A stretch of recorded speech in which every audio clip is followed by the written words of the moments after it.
அநேகர் இது புரிதல் இல்லாதவர், அனைவருமே புரிதல் இல்லாதவர் மற்றதில். ஆனால் கத்தோலிக்கர்களுக்குள் 2 பிரிவு இருக்கிறது. அது என்ன பிரிவு என்றால், புரிதல் உள்ள பிரிவு ஒன்று, புரிதல் இல்லாத பிரிவு மற்றொன்று. இந்த புரிதல் இல்லாத பிரிவு பெரும்பான்மையினராக மாறிக்கொண்டு வந்துவிட்டது. குறிப்பாக இந்த 2ஆம் வத்திக்கான் சங்க காலத்தில். என்ன புரிதல் என்றால், எது செஞ்சாலும் நமக்கு மோட்சம் கிடைக்க போகுது அப்படிங்கிற ஒரு தவறான புரிதலுக்கு போயிட்டாங்க. நம்ம ரேடிக்கல் தாட்னு சொல்கிறாங்க. அப்புறம் ப்ராக்ரஸ், முற்போக்கு சிந்தனை உள்ளவர்கள் என்று ஒரு குரூப்பு, அப்புறம் பழமைவாதிகள் என்று ஒரு சிலரை முத்திரை குத்துவார்கள். இப்படியெல்லாம் நம் திருச்சபைக்குள் பல பிரிவு இருக்கிறதை பார்க்கிறோம். விடுதலை இறையல் கூட்டம், விடுதலை இறையெல்லாம் சுத்தமாக மனித சட்டம்தான், அதனால் அது நம்ம போல. ஆனால் இதில் மெஜாரிட்டி ஆகிவிட்டார்கள். மெஜாரிட்டி அப்படின்னா அநேகர் என்ன செய்கிறார்கள் என்றால், இந்த மனித சட்டத்தை நம்பி வாழக்கூடியவர்களாக இருக்கிறார்கள். அவர்கள்தான் இதை சொல்கிறார் இயேசு, நீங்கள் கடவுளின் கட்டளைகளை கைவிட்டு மனித மரபை பின்பற்றி வருகிறவர்கள்.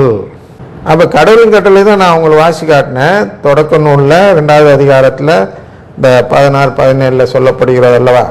அதுதான் கடவுள் கொடுத்த முதல் கட்டளை, அதுதான் இன்று வரை கட்டளை. அது சொல்கிறார் 17 வாசி வரும்போது, என்று கட்டளையிட்டு சொன்னார். அதாவது நன்மை தீமை அறிவதற்கு ஏதுவான மரத்திலிருந்து மட்டும் உண்ணாதே, அதான் கட்டளை.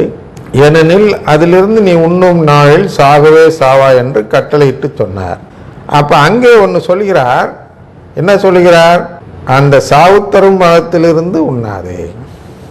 இங்கே என்ன சொல்கிறார்? நமக்கு ஒரு கட்டளை இடுகிறார். இதே கட்டளை தான், சாப்பிடு, அங்கே சாப்பிடாதே, இங்கே சாப்பிடு என்று சொல்கிறார். அது உங்களுக்கெல்லாம் தெரியும். வாழ்வு தரும் உணவை புசித்தால் ஒழிய உங்களுக்கு வாழ்வில்லை.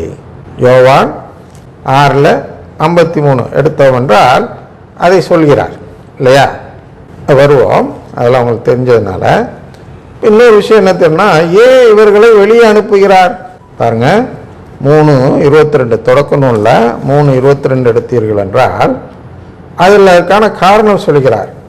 பின்பு ஆண்டவராகிய கடவுள் சொல்றார், மனிதன் இப்பொழுது நம்முள் ஒருவர் போல் நன்மை தீமை அறிந்தவன் ஆகிவிட்டான். இனி அவன் என்றென்றும் வாழ்வதற்காக வாழ்வில் மரத்திலிருந்தும் பறித்து உண்ண கையை நீட்டிவிடக் கூடாது. பாருங்க, நன்மை தீமை அறிந்தவன் ஆகிவிட்டால் அவன் என்ன செய்வான்? வாழ்வின் மரத்திலிருந்து தான் சாப்பிடுவான். சாவு தரும் மரத்திலிருந்து பறித்து சாப்பிட மாட்டான். அதான் நன்மை தீமை. இது சாப்பிட்டால் நன்மை, இது சாப்பிட்டால் தீமை என்று அந்த நன்மை தீமை அறிந்த பின்பு அவனிடத்தில் சோதனை செய்ய முடியாது. என்ன நடிச்சிருவான்? அவனுடைய உண்மையான விருப்பம் என்பது அவனுடைய விருப்புரிமையின்படி விடும் பொழுது அவன் சாவை தேர்ந்தெடுக்கக்கூடியவனாக இருப்பான். ஆனால் இந்த நன்மை தீமை அறிந்தவனாக மாறிவிட்டால் அவன் என்றைக்குமே வாழ்வை விரும்புவன் போல் நடித்து விடுவான் இல்லையா. அதனால் அவர் என்னத்துக்கு இந்த விருப்புரிமை தந்தார் என்றால் அதை தெரிஞ்சுங்க. அது இந்த உருவத்தில் வரும்போது நல்லா எல்லாமே கோத்து வந்துடும். இப்பொழுது விட்டு விட்டா சொல்கிறத அதில் கோக்கும்போது உங்களுக்கு புரிந்துடும். என்னன்னா, யாரெல்லாம் கடவுளை நேசிக்கிறார்கள் பாருங்க, வாழ்வை தேர்ந்தெடுக்கும் பொழுது நாம் கடவுளின் உறவை தேர்ந்தெடுக்கிறோம். இந்த ஃபிலியல் தத்தெடுப்பு என்ற உறவு இருக்கிறது அல்லவா, அந்த உறவை நாம் தேர்ந்தெடுத்தால் நாம் கடவுளை நேசிக்கிறோம். அந்த உறவை நாம் தேர்ந்தெடுக்கவில்லை என்றால் நாம் கடவுளை நேசிக்காதவர்கள் ஆகிவிடுகிறோம்.